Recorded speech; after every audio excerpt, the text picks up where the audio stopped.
Hello everyone, welcome back to my channel. मैं हूं मौसमी पाल और आज मैं आपको स्टेट्स ऑफ मैटर के बारे में बताऊंगी। स्टेट्स ऑफ मैटर यानी कि पदार्थ की अवस्थाएं के बारे में। तो पहले देख लेते हैं कि ये मैटर है क्या। मैटर का मतलब है क्या? मैटर का मतलब है पदार्थ। ठीक है, अब देखिए इसका डेफिनेशन यानी कि संज्ञा क्या है। Any substance that occupy space and has mass is called matter. ठीक है, कोई भी पदार्थ, कोई भी चीज़ को हम पदार्थ कब बोलते हैं? जब ही वो सब्सटेंस एक द्रव्यमान यानी कि मास होता है और अगर वो पर्टिकुलर सब्सटेंस एक जगह घेरती है तभी हम उसको क्या बोल सकते हैं? मैटर बोल सकते हैं, यानी कि पदार्थ बोल सकते हैं। तो आइए देख लेते हैं मैटर का क्या क्या प्रॉपर्टीज़ होता है। अब ये जो संज्ञा हमने देखी है उस संज्ञा या फिर डेफिनेशन से ही हमको मिलता है कि क्या क्या प्रॉपर्टीज़ है। पहला जो है वो है मास और वेट और दूसरा की स्पेस। देखिए, मास का मतलब है द्रव्यमान और वेट का मतलब क्या है? भार। द्रव्यमान और भार के बीच में जो फ़र्क है वो भी मैं अगली स्लाइड में बताऊंगी ज़रूर से। पर पहले ये चीज़ मैं क्लियर करती हूँ कि अगर आपसे पूछा जाए कि किसी पदार्थ का क्या क्या प्रॉपर्टीज़ है तो आपको दो इम्पॉर्टेंट प्रॉपर्टीज़ बोलना पड़ेगा कि पहला तो ये उसका एक पर्टिकुलर द्रव्यमान या फिर भार होता है और दूसरा वो एक जगह घेरती है। ठीक है, चलिए जाते हैं नेक्स्ट स्लाइड में। नेक्स्ट स्लाइड में देखिए पहला जो है वो है मास का डेफिनेशन। मास यानी कि द्रव्यमान का क्या संज्ञा है। द्रव्यमान मतलब क्या है? कितना मैटर, कितना पदार्थ एक बॉडी के अंदर है उसको जब हम नापते हैं उसी को बोला जाता है क्या? मास यानी कि द्रव्यमान। द्रव से द्रव्यमान आया है। द्रव का जब हम मान निकालते हैं तो उसे बोला जाता है क्या? द्रव्यमान। पदार्थ का जब हम मान निकाल रहे हैं तब उसको बोला जाता है क्या? द्रव्यमान। अब देखिए कौन कौन सी चीज़ है जिसको हम मैटर नहीं बोल सकते। कैनॉट बी क्लासिफाइड मतलब हम उसको मैटर नहीं बोल सकते हैं। ऐसा क्या क्या चीज़ है? देखिए पहला है मेमोरीज़। मेमोरीज़ यानी कि यादें। यादें को आप नहीं माप सकते, नाप सकते हैं क्या? नहीं। तो इसीलिए आप उसको पदार्थ भी नहीं बोल सकते। दूसरा क्या है? देखिए थॉट्स। ठीक है, थॉट्स यानी कि विचार या फिर चिंता। फीलिंग्स यानी कि आपकी भावना जो है उसको बोल सकते हैं। टाइम यानी कि समय या फिर जितना टाइप्स का एनर्जी है जैसे कि साउंड, लाइट, हीट, ये सब को हम मैटर नहीं बोल सकते हैं। ठीक है, तो अब देख लेते हैं कि मास और ये जो वेट है उसके बीच में क्या फ़र्क है। मास यानी कि द्रव्यमान और वेट यानी कि भार। ठीक है, तो मास क्या है? पहले ही मैं बोल चुकी हूँ कि एक पदार्थ के अंदर में कितना मतलब एक बॉडी के अंदर में कितना पदार्थ है। Quantity of matter in the body, कितना पदार्थ है एक बॉडी के अंदर में, उसी को बोला जाता है क्या? उसी को बोला जाता है मास। ठीक है, और फिर ये वेट क्या होता है? वेट होता है जिस फोर्स यानी कि बल, जिस बल से पृथ्वी अपनी ओर सारी चीज़ों को खींचती है, इसको बोला जाता है क्या? इसको बोला जाता है वेट। ठीक है, फोर्स के बारे में यानी कि बल के बारे में भी एक मैं वीडियो बनाऊंगी बहुत जल्द। वहाँ पे मैं डिटेल्स में बताऊंगी कि फोर्स यानी कि बल क्या है और उनका क्या क्या टाइप्स है, उसका क्या यूनिट है, सब कुछ मैं बताऊंगी। फ़िलहाल बस आपको ये जानना पड़ेगा कि वेट क्या है। वेट यानी कि भार एक बल है जिसके मदद से अर्थ यानी कि पृथ्वी हर चीज़ को अपनी ओर खींचती है। चलिए आ जाते हैं दूसरा पॉइंट में। एसआई यूनिट क्या है? मास का एसआई यूनिट है केजी। जनरली आप जब कभी वेजिटेबल मार्केट जाते हैं या फिर ग्रॉसरी मार्केट जाते हैं, ग्रॉसरी स्टोर में जाते हैं, तब आप क्या बोलते हैं? 1 केजी राइस दीजिए या फिर 1 ग्राम राइस दीजिए। तो ये जो यूनिट आप यूज़ करते हैं ना, ग्राम, केजी, इसी को यूनिट बोला जाता है, ठीक है। और एसआई यूनिट मतलब है सिस्टम इंटरनेशनल, एसआई का फुल फॉर्म है। यूनिट के ऊपर भी मैं वीडियो बनाऊंगी, आपको जानना पड़ेगा हर जो पर्टिकुलर चीज़ है उसका एसआई यूनिट क्या होता है, सीजीएस यूनिट क्या है, ये जानना बहुत ज़रूरी है, क्योंकि एग्ज़ाम्स में एसआई यूनिट सीजीएस यूनिट बहुत ज़्यादा पूछा जाता है। तो फिलहाल आपको ये जानना पड़ेगा कि एसआई यूनिट मास का होता है क्या, केजी, लेकिन वेट का हम कभी भी केजी नहीं बोल सकते। एसआई यूनिट होता है क्या, न्यूटन। अगर आप जब डॉक्टर के पास जाते हैं या फिर मेट्रो में जो वेट बैलेंस रहता है वहाँ पे आप जनरली क्या देखते हैं कि आप वेट माप रहे हैं, आपका जो मतलब आ रहा है स्लिप निकल के वो केजी में आ रहा है, तो आप सोचेंगे कि नहीं वेट तो केजी में मापते हैं, नहीं, क्या होता है न्यूटन में ही मापा जाता है, लेकिन उसे कन्वर्ट करते हैं वो मशीन केजी में, देन आपको वो रिज़ल्ट मिलता है। तो हमेशा याद रखिए कि मास का यूनिट होता है केजी, लेकिन वेट का ऐसा यूनिट कभी भी केजी नहीं हो सकता, हमेशा वो क्या होता है, न्यूटन होता है। अब देखिए मास हम किससे मेज़र करते हैं, बीम बैलेंस से, यानी कि तराजू से। नॉर्मल जो तराजू है आप देखे ही होंगे, मतलब ग्रॉसरी की दुकान में या फिर वेजिटेबल मार्केट में जो तराजू मिलते हैं उसी को बोला जाता है बीम बैलेंस। उससे हम क्या करते हैं, मास को मेज़र करते हैं, लेकिन वेट को हम नॉर्मल बीम बैलेंस से मेज़र नहीं कर सकते, उसके लिए हम लोगों को क्या चाहिए, स्प्रिंग बैलेंस। तो याद रखिएगा स्प्रिंग बैलेंस वेट को मेज़र करता है और मास को मेज़र करता है क्या, बीम बैलेंस। अब देखिए फोर्थ पॉइंट भी बहुत इम्पॉर्टेंट है, ये जो मास होता है ना, मास हमेशा चेंज नहीं होता है, कभी भी ये चेंज नहीं होता है। अगर आप मास यहाँ पे पृथ्वी में लेंगे वो भी सेम होगा, अगर आप जाके चांद में लेंगे, मून में लेंगे तो भी वैल्यू सेम होगा, कभी भी ये बदलेगा नहीं। लेकिन अगर आप वेट जो है वो बदलती रहती है जगह के अनुसार, ठीक है। अगर आप अर्थ में लेंगे तो एक अलग होगा, क्योंकि ग्रेविटेशनल फोर्स ऑफ अर्थ एक अलग है, और अगर आप मून में जाएंगे तो मून का अलग होगा, क्योंकि मून का ग्रेविटेशनल फोर्स अलग है, और स्पेस में जाएंगे तो भी वेट अलग हो जाएगा आपका, ठीक है। तो जगह के अनुसार क्या होता है, वेट का वैल्यू भी चेंज होता है, और आप देखेंगे कि वेट का वैल्यू कभी कभी तो ज़ीरो भी हो सकता है, ठीक है, लेकिन मास का वैल्यू कभी भी ज़ीरो नहीं हो सकता, ठीक है। वेट लेकिन हो सकता है, क्योंकि वो हर टाइम वेरी करता है, क्योंकि वो डिपेंड करता है ग्रेविटेशनल फोर्स के ऊपर, ठीक है। इस वजह से वेट हमेशा बदलता रहता है, वेट का वैल्यू। आशा करती हूँ ये टॉपिक मास और वेट का बीच में जो फ़र्क है ये आपको समझ में आ गया होगा। चलिए चलते हैं नेक्स्ट स्लाइड की ओर। यहाँ पे देखिए एटम्स और मॉलिक्यूल्स के बारे में मैं बताई हूँ। तो मैं क्यों ये एटम्स और मॉलिक्यूल्स के बारे में बताई हूँ, पहले मैं बोल देती हूँ, क्योंकि हर पदार्थ, हर मैटर किससे बना होता है, मॉलिक्यूल से बना होता है। मतलब कि पदार्थ जो है छोटे छोटे अणु से बना होता है, और ये मॉलिक्यूल्स जो है वो किससे बना होता है, एटम से बना होता है। मतलब कि अणु किससे बना होता है, परमाणु से। तो एटम का मतलब है परमाणु, मॉलिक्यूल का मतलब क्या है, अणु, ठीक है। तो अब ये तो हम लोग जान गए कि पदार्थ जो है वो अणु से बना होता है और अणु जो है परमाणु से बना होता है। तो आइए देख लेते हैं कि ये दोनों के बीच में क्या फ़र्क है, अणु और परमाणु में। देखिए पहला जो पॉइंट है फ़र्क में, देखिए मैंने लिखा है कि एटम यानी कि परमाणु किसका छोटा यूनिट है, एलिमेंट की। एलिमेंट मतलब तत्व, ठीक है। तत्व का सबसे छोटा जो पार्ट है, जब तत्व का आप ब्रेक करेंगे ना, तोड़ेंगे, छोटा छोटा टुकड़ों में जब तोड़ेंगे तब सबसे छोटा जो यूनिट है उसको क्या बोला जाएगा, परमाणु। और मॉलिक्यूल जो है यानी कि अणु किसका छोटा यूनिट है, एलिमेंट या फिर कंपाउंड का। ज़रूरी नहीं है कि सिर्फ कंपाउंड का है, एलिमेंट या फिर कंपाउंड का छोटा यूनिट को हम क्या बोल सकते हैं, मॉलिक्यूल यानी कि अणु बोल सकते हैं। और कंपाउंड का मतलब क्या है, यौगिक। अब आइए देख लेते हैं कि ये एलिमेंट और कंपाउंड यानी कि तत्व और कंपाउंड यानी कि यौगिक है क्या। फिर मैं बाकी जो पॉइंट्स था वो भी मैं डिस्कस करूँगी, पर पहले ये तत्व और यौगिक के बारे में जानते हैं।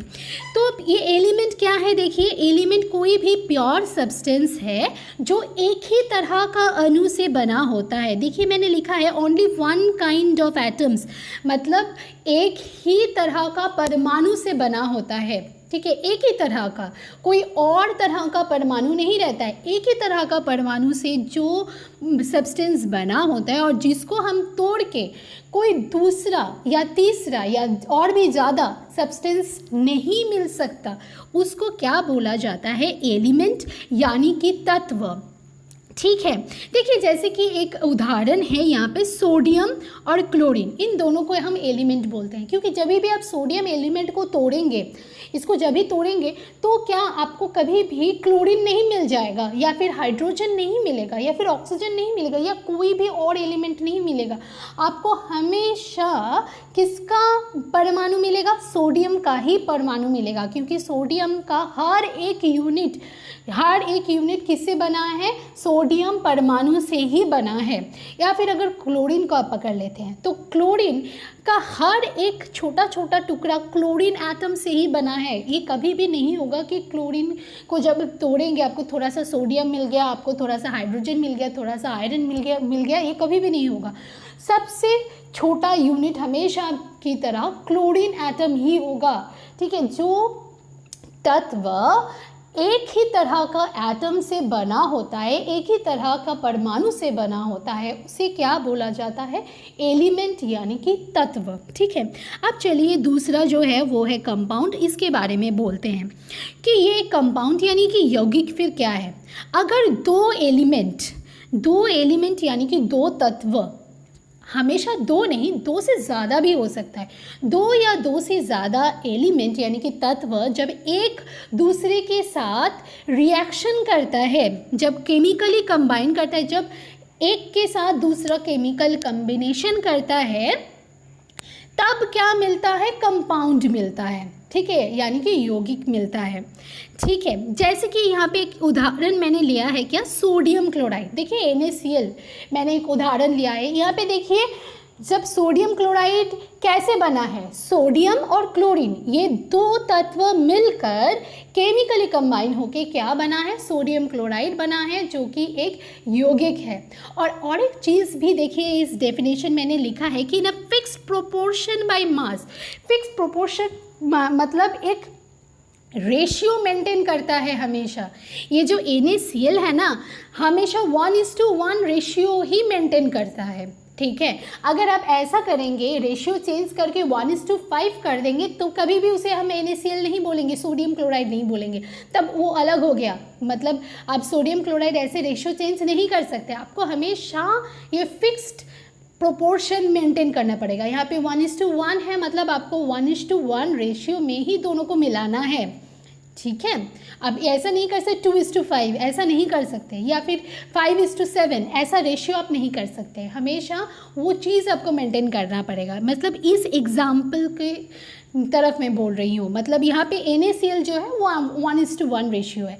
अगर आप जब देखेंगे वाटर का फॉर्मूला है H2O, मतलब क्या, वो 2:1 रेशियो फॉलो कर रहा है। तो ये फिक्स प्रोपोर्शन हमेशा क्या होता है, मेंटेन करना पड़ता है जब भी ये यौगिक बनता है। ठीक है, तो आइए फिर से चले जाते हैं ये स्लाइड में। तो पॉइंट 1 तो मैं ऑलरेडी बोल चुकी हूँ कि परमाणु तत्व का छोटा यूनिट होता है और मॉलिक्यूल यानी कि अणु तत्व या फिर यौगिक का छोटा यूनिट होता है।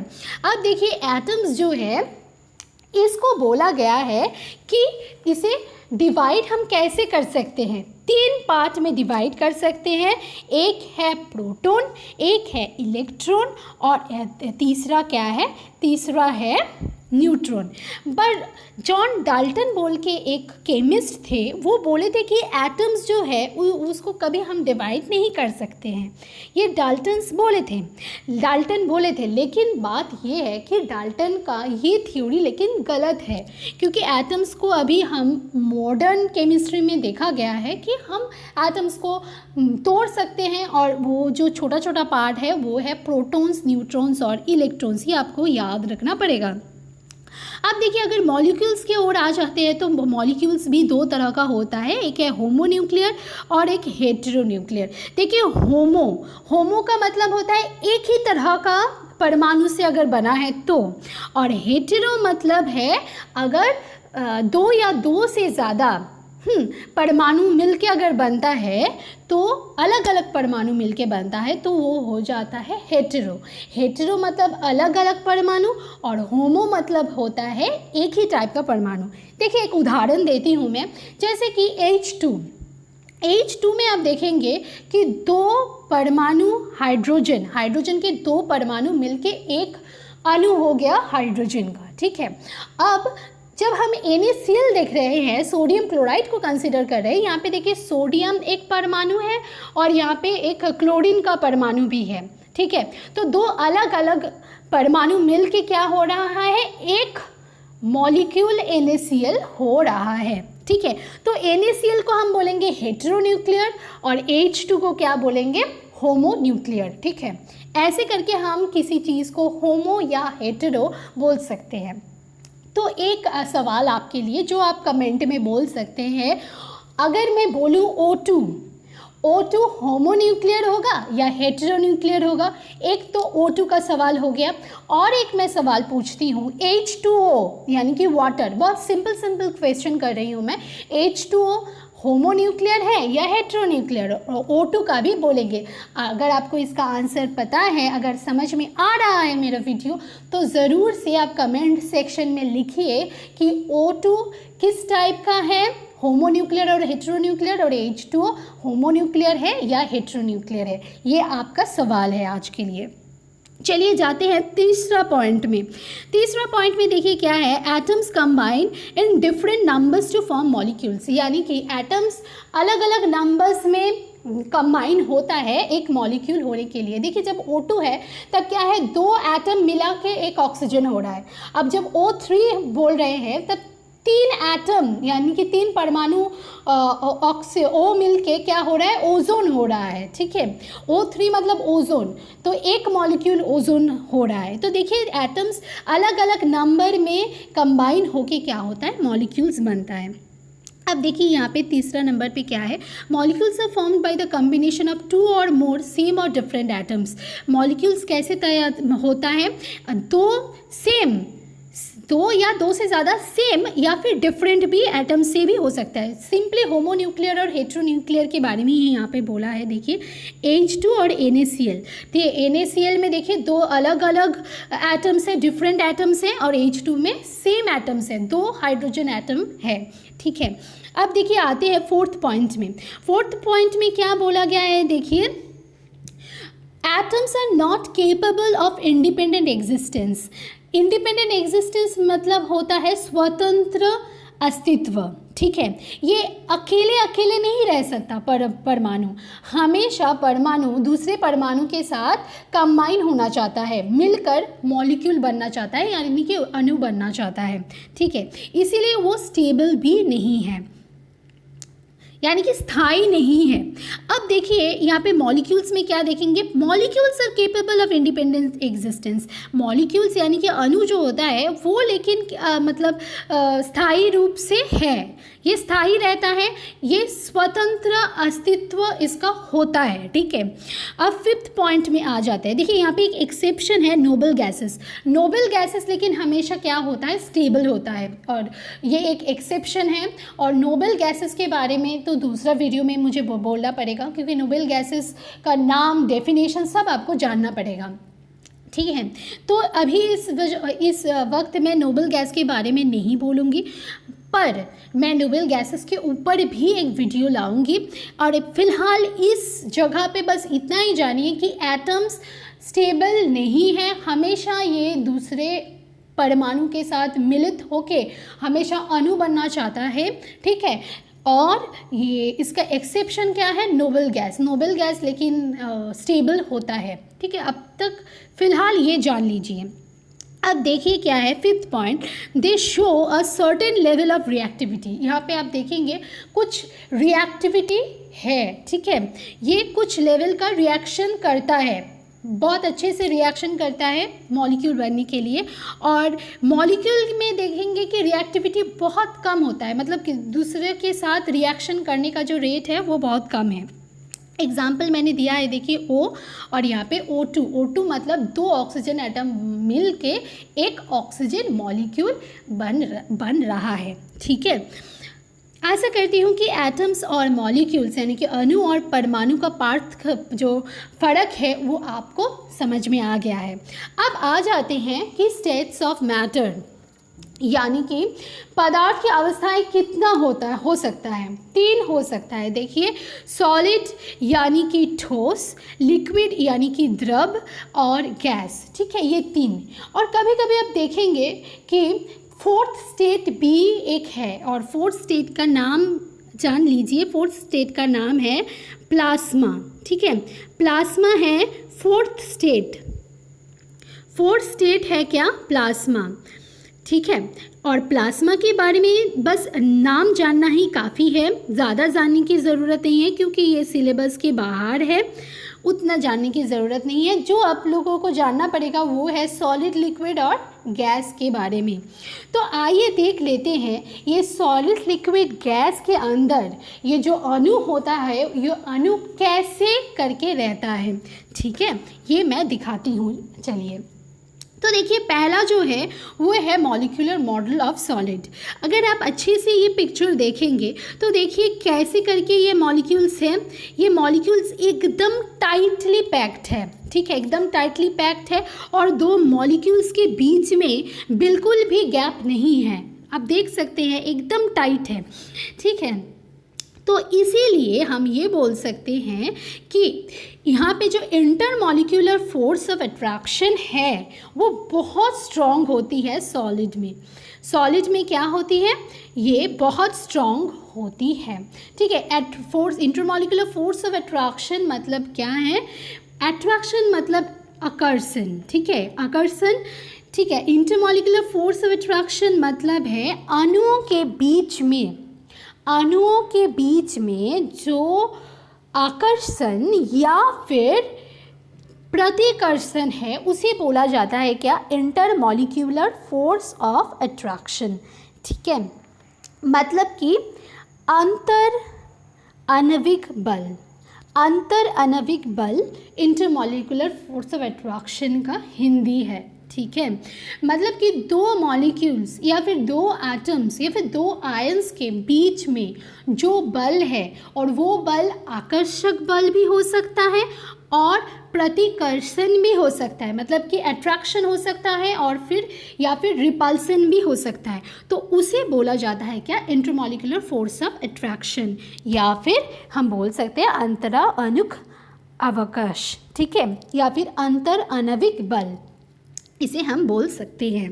तो देखिए, तो वो सॉलिड में क्या है, देखिए मॉलिक्यूल्स तो बहुत टाइटली पैक्ड है, इसीलिए उसका जो ये इंटरमॉलिक्यूलर फोर्स ऑफ अट्रैक्शन है ये बहुत ही ज़्यादा होता है। और यहाँ पे तो अभी देख ही सकते हैं कि मॉलिक्यूल्स आर क्लोजली पैक्ड। इसकी वजह से क्या होता है, वो लोगों का डेफिनिट शेप होता है, डेफिनिट शेप यानी कि निश्चित आकार होता है, और हाई डेंसिटी मतलब उसका जो घनत्व है वो बहुत ज़्यादा होता है, ठीक है, घनत्व भी बहुत ज़्यादा होता है और उसका आकार भी निश्चित होता है।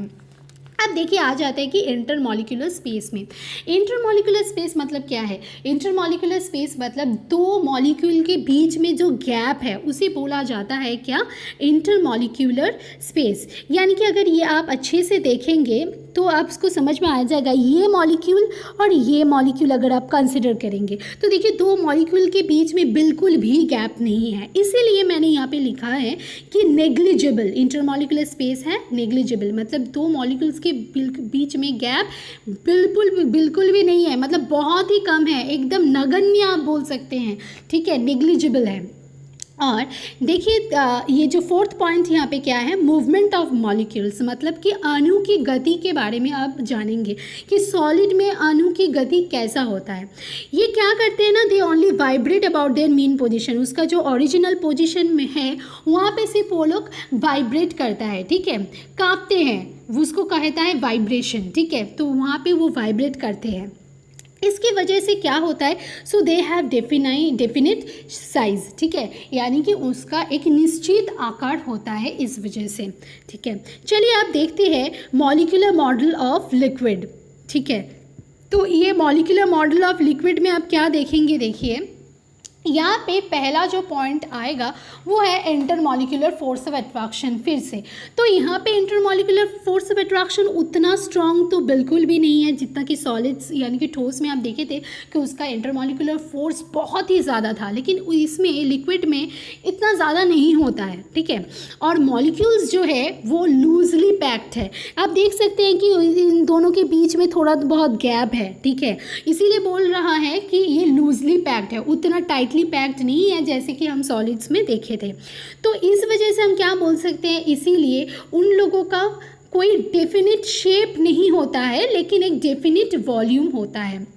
डेफिनिट शेप मतलब एक निश्चित आकार होता है, और लिक्विड का क्या होता है, निश्चित आकार नहीं होता है, और यहाँ पे क्या निश्चित आयतन होता है। जैसे कि देखिए अगर आप एक लिक्विड, सपोज आप पानी ले रहे हैं, अगर आप पानी एक बॉटल में 1 लीटर है, तो आप जब उसको बकेट में डालेंगे तो क्या होगा, वो 1 लीटर ही रहेगा, कभी ऐसा नहीं होगा कि वॉल्यूम चेंज हो गया। तो देखिए 1 लीटर ही रहा।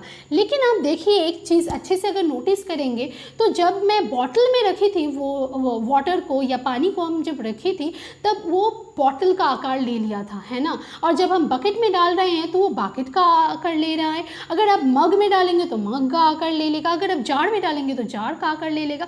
तो यहाँ से हम बोल सकते हैं कि लिक्विड का कोई निश्चित रूप में कोई आकार तो है नहीं, लेकिन उसका वॉल्यूम लेकिन एक निश्चित रूप में है। अगर 1 लीटर पानी आप ग्लास में रखेंगे या फिर बॉटल में रखेंगे या फिर बकेट में रखेंगे या जार में रखेंगे, वो हमेशा 1 लीटर ही रहेगा, वॉल्यूम निश्चित है, लेकिन आकार का कोई निश्चित रूप नहीं है, ठीक है। आशा करते हैं ये पॉइंट आपको याद रहेगा। अब देखिए इंटरमॉलिक्यूलर स्पेस के बारे में, मतलब कि गैप है या नहीं है।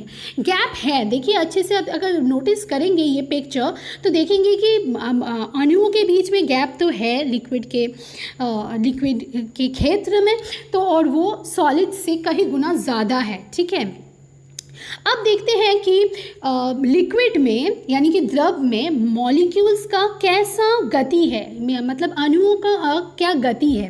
देखिए irregular and random with in the boundary of liquid, मतलब कि ये रैंडमली इधर उधर मूव करता है, लेकिन लिक्विड का जो बाउंड्री है, जो सीमा है, उसको कभी क्रॉस नहीं करता है। हमेशा वो लिक्विड का बाउंड्री के यानी कि सीमा के अंदर ही रहता है, लेकिन कंटिन्यूसली इधर उधर मूव करते रहता है, क्योंकि उसके बीच में तो बहुत स्पेस है, मूव करने का इतना स्पेस है कि वो लोग इधर उधर रैंडमली मूव करते रहता है, ठीक है। चलिए लास्ट जो पॉइंट है वो आ जाते हैं, वो है मॉलिक्यूलर मॉडल ऑफ गैस, ठीक है। ये जानना बहुत ज़रूरी है।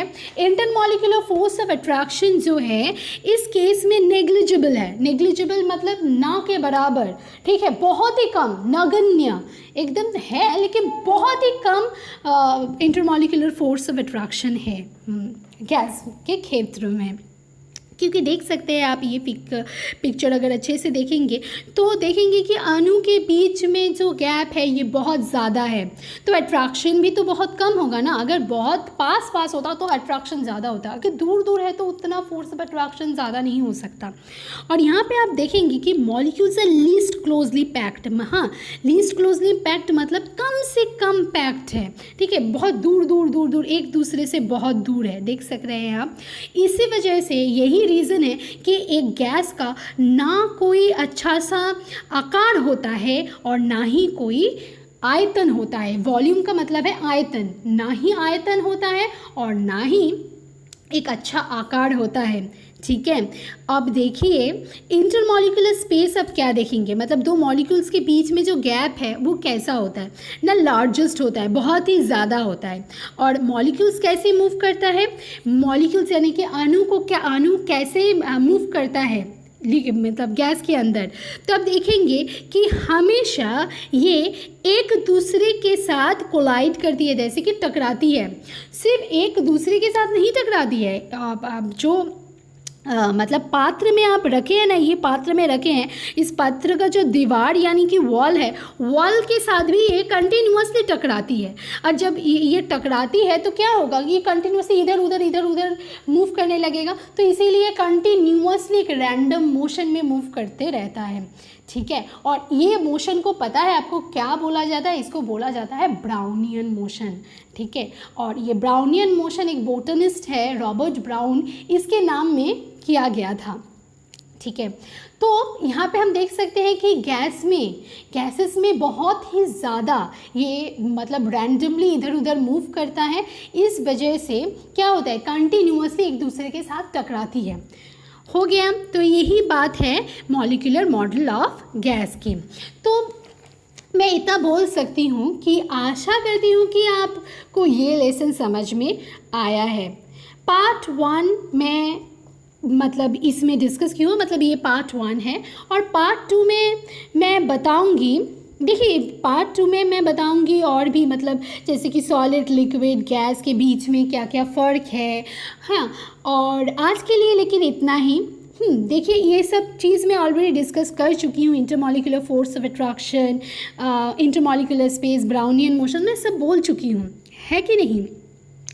लेकिन यहाँ पे देखिए ब्राउनियन मोशन में जो है, the particles in a fluid are always in random motion, जो मैं बोल चुकी हूँ। और फ्लूइड एक चीज़ आप समझ लीजिए कि फ्लूइड मतलब लिक्विड और गैस दोनों को ही हम बोल सकते हैं। बस इतना ही बोलना था, बाकी तो सारा पॉइंट मैं बोल चुकी हूँ। बस इतना बोलना चाहती हूँ कि फ्लूइड का मतलब हमेशा मत समझिए कि लिक्विड ही है, नहीं, फ्लूइड का मतलब लिक्विड और गैस दोनों को ही बोला जाता है। तो जो भी हो, बस आज के लिए इतना ही। और पार्ट 2 में मैं सॉलिड लिक्विड गैस का फ़र्क के बारे में बताऊंगी, ठीक है।